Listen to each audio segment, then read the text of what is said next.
Now tell me the first thing that comes to your mind. I feel like it's not me, it's the world that's sick. We're given everything we need and we commoditize it. We consume, we destroy like we're parasitic. Science tells us that it's suicide and still we commit. Hello, and a very good day to you, wherever you are. Welcome back to part 3 of this series, Ren the Bard, in which I am curating and diving into and unpacking what I believe to be some of the deeper themes in his work.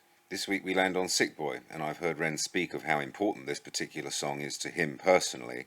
This is also the title track on the album that I mentioned in my first video that went to #1 in the UK last year. So just a point of correction and clarification, if I may, before we go any further.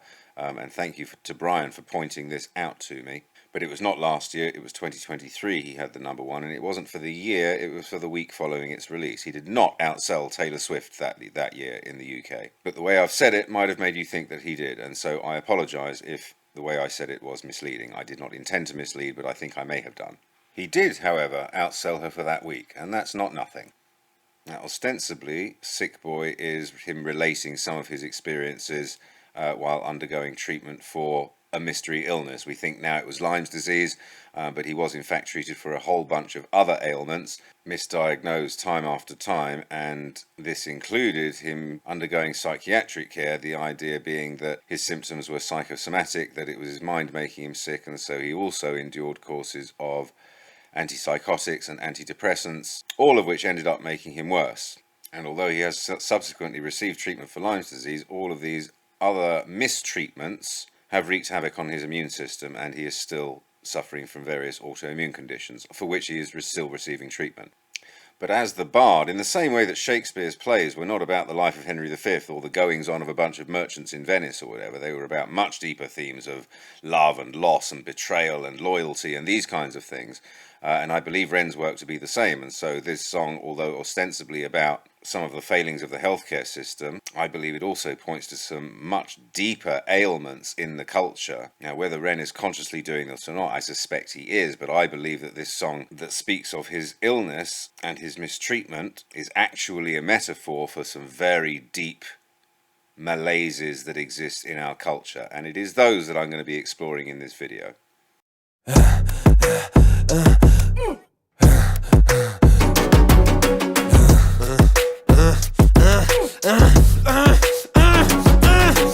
Hi Ren, thank you for coming in today. Thanks for seeing me. Looking at your file here, it seems there's a very apparent interplay with your emotional state and your physical body.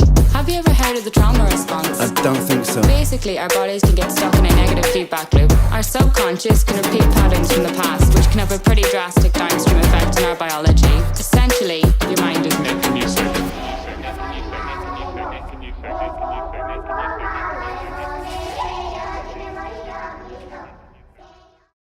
I'm just going to interject here quickly just to lay a little bit of groundwork. So first of all, the children's voices kind of thing that you can hear as part of the soundtrack, bear that in mind. That's actually going to form the backbone of the next video. The Cujo Beatdown is the next one I want to go into. And it is the use of that soundtrack in this song which led to the creation of that song. I'll explain the story when we get to it, but bear that in mind. The other thing I just want to introduce the idea of here is what she was talking about there. I've read your file. Have you heard of the trauma response? Basically, your mind is making you sick, right? So this notion of a human being summarized in a file and that somehow is adequate. So as I said, I'm going to pick up on this more later on, but the dehumanization that we suffer, not only at the hands of medical professionals, but at the hands of institutions and bureaucracies in general, is, I believe, one of the major themes that this song is speaking to. I'm a fucking human being. Treat me as one, please. Okay, let's move on.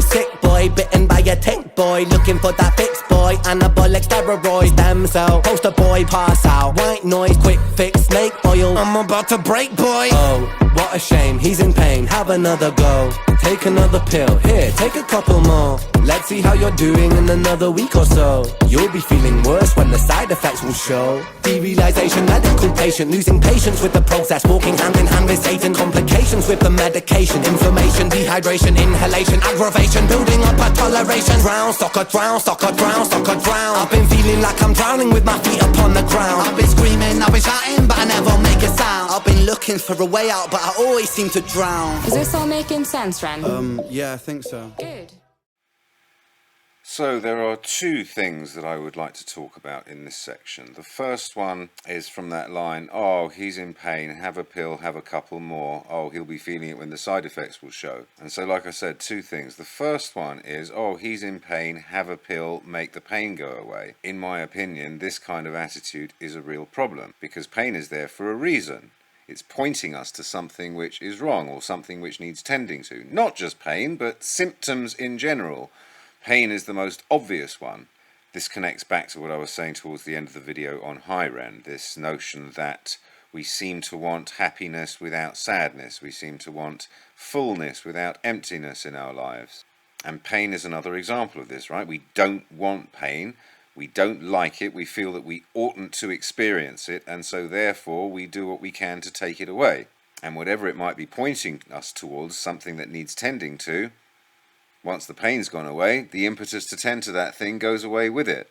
There are other examples of this. Indigestion tablets, for example. You know, people swallow these things almost daily in some cases, never sort of stopping to ask the question, hang on a minute, why is my stomach producing so much acid? Statins is another one.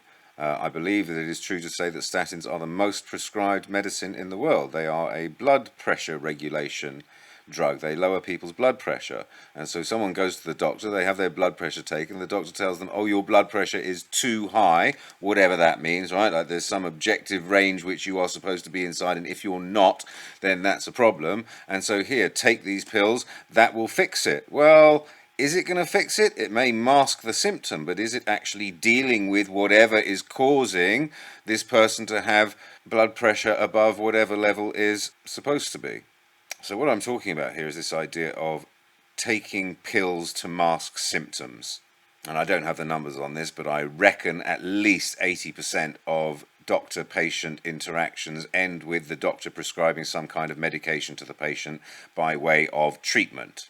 And I'm very sympathetic to doctors. They simply don't have the time to engage with the patient to the degree where they can actually understand all the subtleties and the nuances of their particular context, and so on. And so the convenience factor of, okay, you've got symptom X, we'll prescribe you drug Y, I can see how easy it is to fall into that routine. One of the ailments that Ren was diagnosed with along the way was ME, also known as chronic fatigue syndrome, and this is defined as, this makes me laugh, I mean it's really sad but it also makes me laugh, this is defined as a complex condition with no known cause or cure. So how is that a diagnosis, right? It is characterized by a bunch of symptoms, and if you have these symptoms or some number of them, you are said to have ME. But what is ME? Nobody knows. How is this a diagnosis? And so poor Ren was treated for the symptoms of ME, even though this isn't a condition that anyone can define in any meaningful way, because he exhibited symptom X, Y, and Z. Oh, you've got ME. With ME, we treat you like this. I fear that under the pressure of having to process however many patients the doctor is expected to process in a day, that many doctors have lapsed into becoming little more than technicians for pharmaceutical companies, doling out pills to match and suppress particular symptoms. There's a physician by the name of Zach Bush who takes a very extreme position that he believes he has given up his prescription privileges because he believes that the only thing that he can do by prescribing drugs to patients is harm. The body knows how to heal itself, and so as a healer he sees it as his job to nourish and cultivate the body's own healing powers rather than contaminate the body with foreign substances. My own view isn't quite so extreme. I'm not against, taking the occasional painkiller, something like that, but not at the expense of, as I've been saying, suppressing the symptoms just because we don't like the symptoms and we want them to go away, but not inquiring into, well, hang on, what's underneath those symptoms. That's the real point, right? Our unwillingness to look at what's underneath. We're quite happy to deal with a symptom or shove it to one side. So long as we don't have to look at it, so long as we don't have to feel it, that's good enough. Okay, so that's enough on that. The second thing is the line at the end of that section. I'm screaming and I'm shouting, but I never make a sound. And this goes back to the dehumanisation that I was talking about earlier on. I'm screaming and I'm shouting, but I never make a sound. The human being, in their unique suffering, doesn't get heard because, to the medical system, you are not a human being. You are a patient. You are a patient who is exhibiting symptoms, and those symptoms need to be treated according to whatever protocols we have in place to treat those particular symptoms. But you are a patient to be processed. You are not a human being to be understood and helped. We don't actually have a healthcare system. What we actually have is a make sick people feel temporarily better system. God forbid we should address the actual causes of the things that are making us sick. The toxins everywhere, the soft drinks everywhere, the junk food everywhere, the stress that is imposed on us from every direction everywhere. No wonder we're getting sicker and sicker and sicker, despite spending more and more and more money on healthcare. There is a striking inverse correlation between the health and well-being of the population and the amount of money spent on healthcare. The more money we spend on healthcare, the sicker the population seems to get. And like I said, God forbid we should address the actual causes of what is making us sick, because that would mean reduction or eradication of profits for pharmaceutical companies, soft drink companies, McDonald's, etc., etc., etc. Anyway, I have ranted for long enough. Let's get back to the song. Yeah, I think so. Good. What I propose we do is we try to pinpoint the exact experiences from the past that are keeping you stuck. What can you tell me about your childhood? I can't really think. It's okay if nothing comes up right away. What I'd like you to do is take some deep breaths with me. In and out. In and out. Good. Now tell me the first thing that comes to your mind. I feel like it's not me, it's the world that's sick. We're given everything we need and we commoditize it. We consume, we destroy like we're parasitic. Science tells us that it's suicide and still we commit. I'm not sick, we are sick. We are standing on a cliff in the name of progress. We jump off the precipice. I'm not sick, I'm the virus, you're the virus, hypocrite. How can you sit there with that smile on and tell me that I'm sick? Oh, there's so much in this song. I could talk about it for hours. In fact, I have talked about it for hours, and what you're getting here is kind of a distillation of all of these conversations I've had with all of these people about it. I will restrict myself to, again, just two things.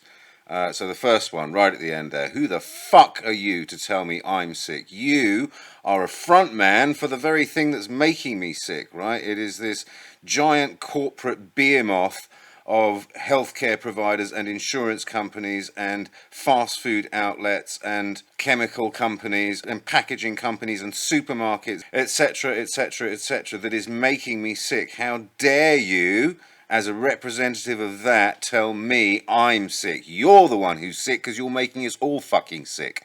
Do you know what I mean? Like that. And when it comes right down to it, the same people that own your corporate behemoth own all the other corporate behemoths as well. And the sick truth is that the sicker we are, the more money they make, and the more dependent we become on these dysfunctional structures for our very existence. So that's one thing. The other thing is that line from earlier, we're parasitic. In the name of progress, we're driving ourselves towards the edge of the precipice. And this is undeniably true, right? I mean, God, the number of environmental catastrophes looming or already upon us, the flirtations with war at ever larger scales, and we seem to be unable to stop producing more and more weapons, extracting more and more resources, producing more and more pollution, right? We seem to be unable to stop doing these things, all in the name of progress, worshipping at the feet of the God of progress. And so this is what I'd like to talk about, is the notion of progress itself.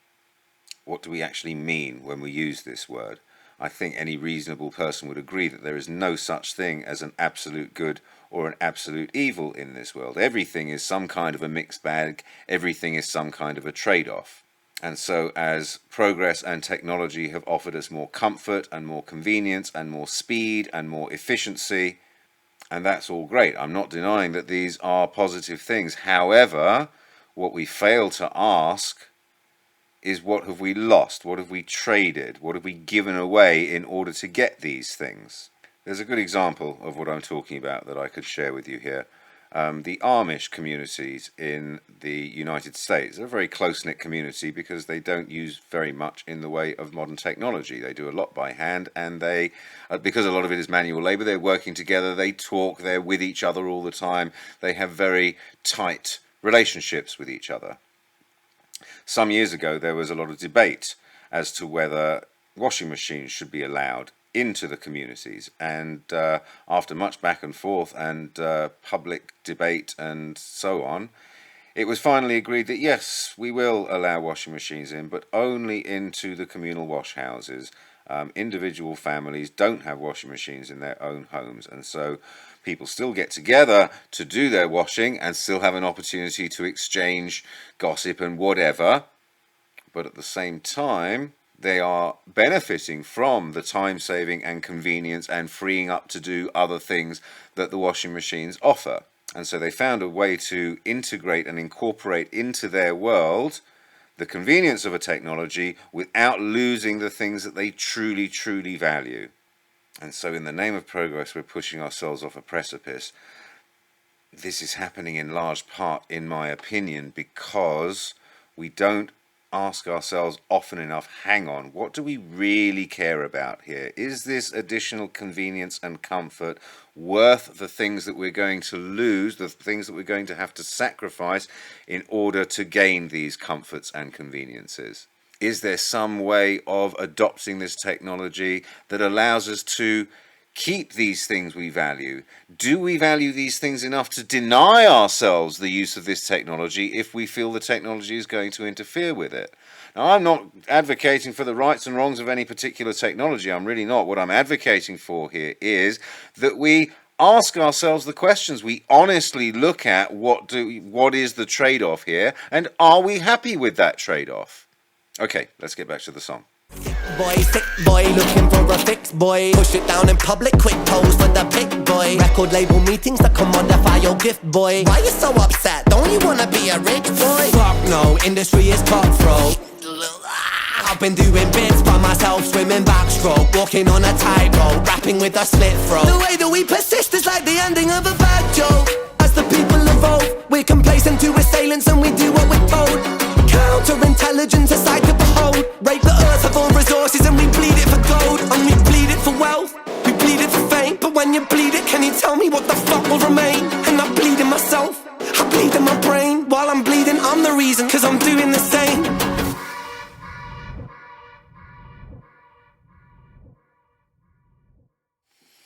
He's really something, isn't he? So a few closing thoughts.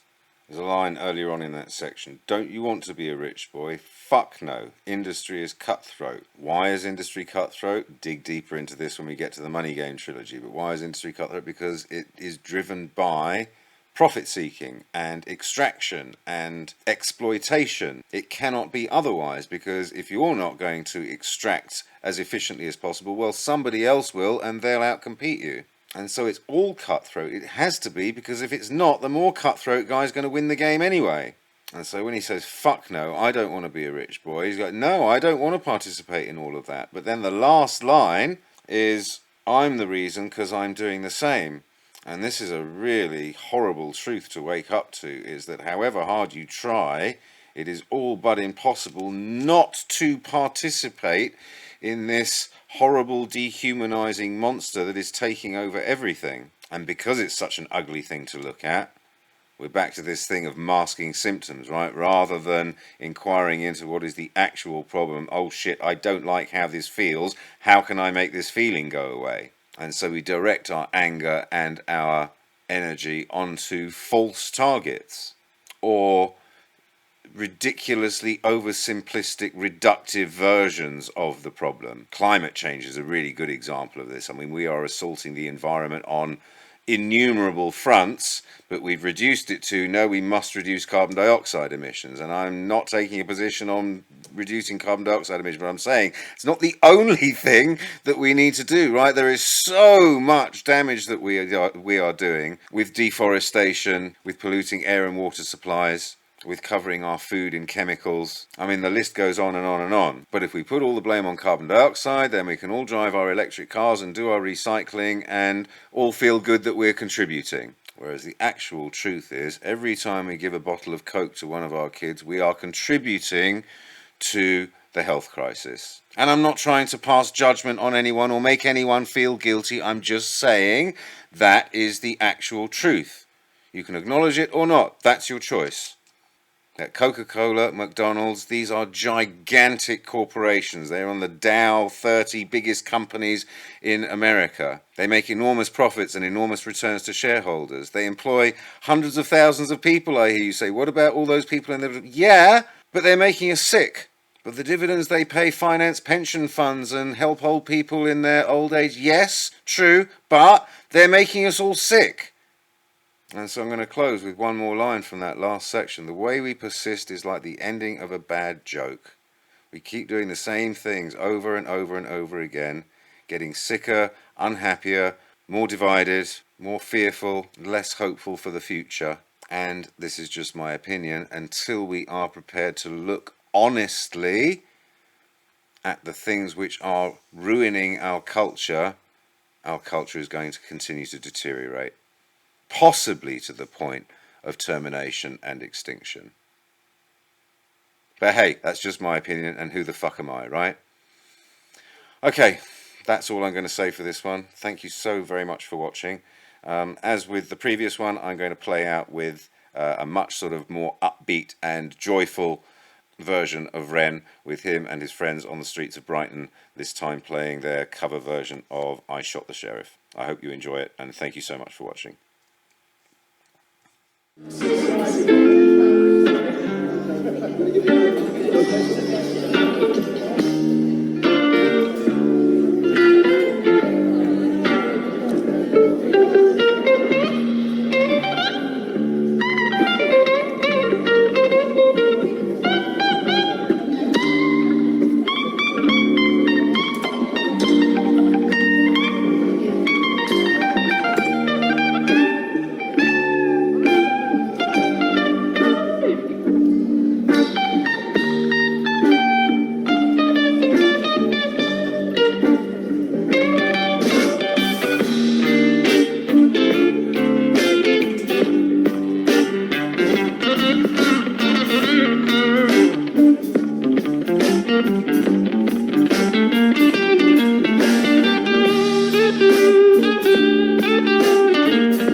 Fuck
Bye.